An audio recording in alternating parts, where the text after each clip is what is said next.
Hello, in this video I'm going to unbox and review the KingWear KW18 Bluetooth smartwatch. Now this is a great smartwatch that costs about £40 from Gearbest, and it's got some fantastic features on it: memory card slot, SIM card slot, and a voice changing feature which I think you're really going to like. But before I get on with the unboxing, I just want to thank everybody who's subscribed to my channel. We've just hit 5,000 subscribers, which is absolutely amazing. So I've got 2 Apple Watch clones that I'm going to give away, and one of them I'm going to give away to Dylan Mayhew, and the other one I'm going to give away to Amy Cosby. So if you two could message me your addresses, then I will send you your smartwatches. So well done to you two. At 20,000 subscribers, I'm going to give away an iPad mini to one of you. So be sure to like, comment, subscribe and share my videos so that we can get up to 20,000 subscribers. Right, let's get on with the unboxing. Let's open the box and take a look at the watch. So inside we've got the watch itself inside a little spongy thing, and it feels quite heavy already. I think I've accidentally just turned it on. We've also got a nice little welcome jingle there. A couple of little boxes in here. We'll see what's in those, and we've also got a manual as well. Inside this box we've got a special USB charging cable, and in this little box here we've got one little tiny bag with a SIM release tool in, and that's because this watch, unlike the K88H, does actually have a SIM card and memory card slot. Right, let's have a look at the actual watch. And already it feels quite heavy, and I always think that the heavier a bit of technology is, the better quality it is, even if that is just my imagination. And it looks pretty stylish as well. Let's take a closer look at it. So you can see it's got this sort of coppery metal surround here, and I've also got the sort of tilt gesture thing turned on, so when you turn it towards you it turns the screen on. We've got a nice wallpaper there, you can see that looks pretty good. We'll have a look at how to change that sort of thing in a minute. We've got the microphone, a couple of buttons on this side here. On this side we've got the SIM card and memory card slot there. On the back of the watch we've got some metal contacts here, which I believe are for the magnetic charger. So there you go, it just attaches like that. We've got the heart rate monitor and what maybe is a speaker there. And the strap on this is a standard sort of rubber watch strap. It's comfortable, it looks like a normal watch. I think that's passable as a good quality smartwatch, to be honest, even though it costs about a quarter of the price of an Apple Watch. This is the sort of watch face that comes as standard with the watch. You can see it's a sort of picture of London with the London Eye there in the background, tells you the time and the date. It's quite simple, but it's quite attractive in that you've got this picture. Now you can change it. So there's this one, which is slightly more complicated. It's got a battery indicator, signal indicator. Obviously I haven't put SIM card in here yet, so there's no signal. There's also a sort of digital one. So there are 3 in total, 4 in fact. There's this analog one as well. So they all look pretty cool. Now I believe, I've read online that actually it is possible to change and upload watch faces onto here. We'll see if that's maybe possible in the app when we take a look at that. Now if we swipe from right to left here, then we get to the menu screen of the watch. I might just take this off.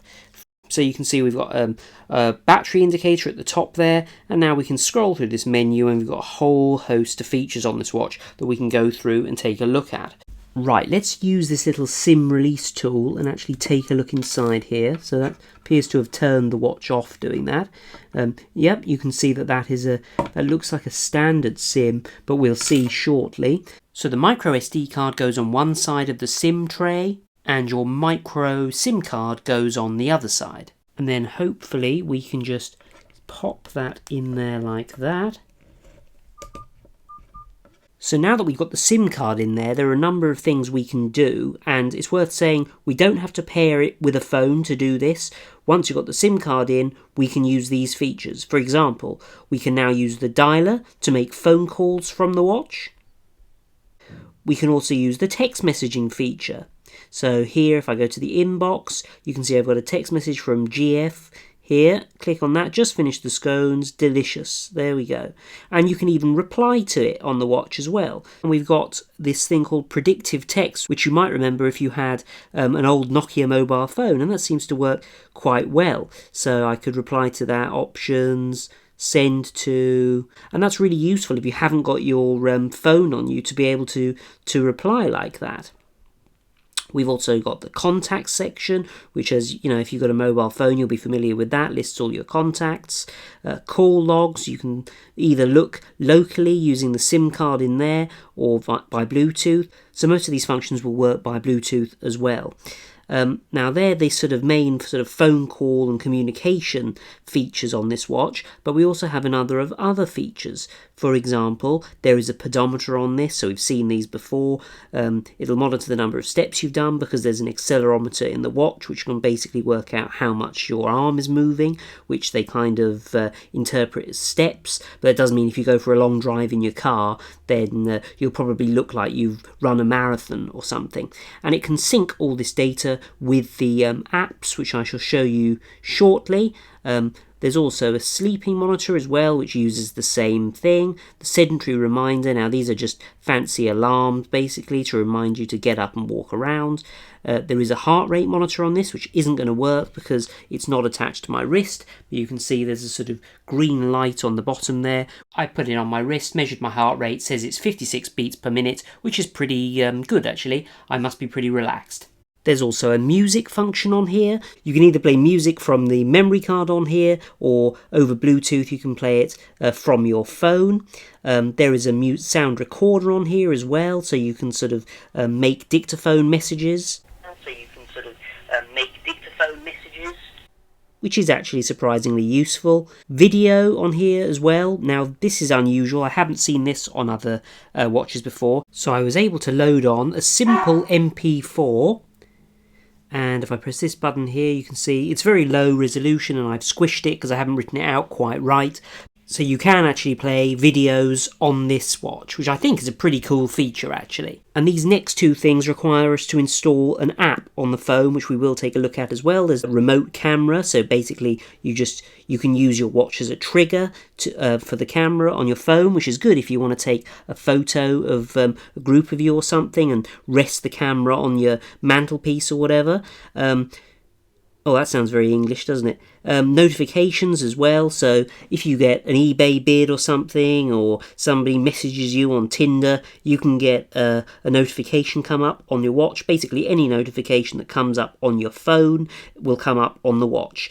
Now, this is a particularly useful feature if you've got an iPhone, because the messaging functionality, text messaging functionality on this watch doesn't work with an iPhone. But if you get a text message on your iPhone, then it will send a notification to the watch, so that's pretty good. There's a number of settings as well. You can change the sound, so you can stop it from beeping every time you press it. You can change the display brightness, the wallpapers, and the menu styles. There's a whole host of things you can do on here. The one that interests me, and the one I haven't quite worked out yet, is Magic Voice. You are not going to believe what Magic Voice is. It is a voice changer. So basically you select a voice on here like a woman or a child. I think we're going to have to check this out. This is what the speech sounds like, and apologies for the interference, but there's nothing I can do about it. So now I'm going to change the voice. This is the man voice, and you can see it's quite deep. Sounds a bit like anonymous. There's also a women's voice. Doesn't sound much like a woman, sounds more like a Smurf. And here's a child one. It sounds more like a chipmunk now. I would like jelly and ice cream. I like this watch. It's quite good. So we've also got some pretty standard stuff. We've got a calculator, alarms, a calendar, a stopwatch, a file browser, which is pretty good because you can look at the files on the watch and on the card as well, and search here, which is when you've got the watch paired with a phone, you can use that feature to find your phone basically, and then the QR code here, which is to download the app. But basically the app you want is called FundoWear, and be that on your Android phone or your iPhone. So I've installed the FundoWear app on this phone here. It basically syncs all the pedometer information and calculates the number of calories and the distance you've walked using that information. And also, I believe if you click this, you can actually get graphs for how many steps, the distance and the energy you've burned over time, and the same thing with sleep as well. It also keeps a detailed record of your heart rate measurements.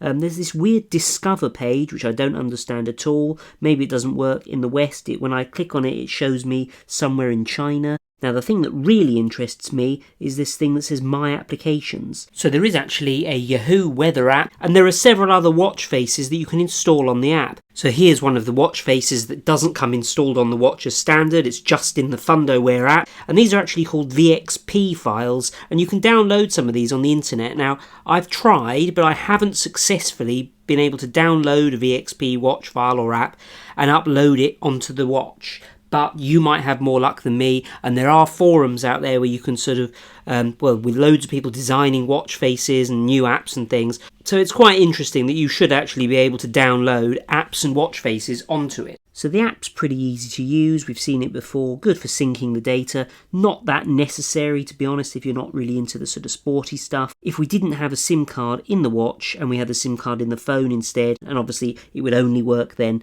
if you were paired with the phone. So all in all, for about £40, I think this watch is excellent value for money. It feels like it costs a lot more because it's good quality and it's got a lot of features in it, and it works with Android and iPhone, so I'm very impressed. To be honest, this rivals the K88H, the K88H has got sort of Siri on it, and it's a slightly different style, but really, this does almost everything that watch does. I'll put a link to this down below if you want to take a look at it at gearbest.com. And remember to subscribe so that when I get to 20,000 subscribers, you have a chance of winning an iPad mini. So share and like my videos so that we can get up to 20,000. Thanks again to everyone who's subscribed so far, it really means a lot to me. And I'll see you next time for another unboxing and review.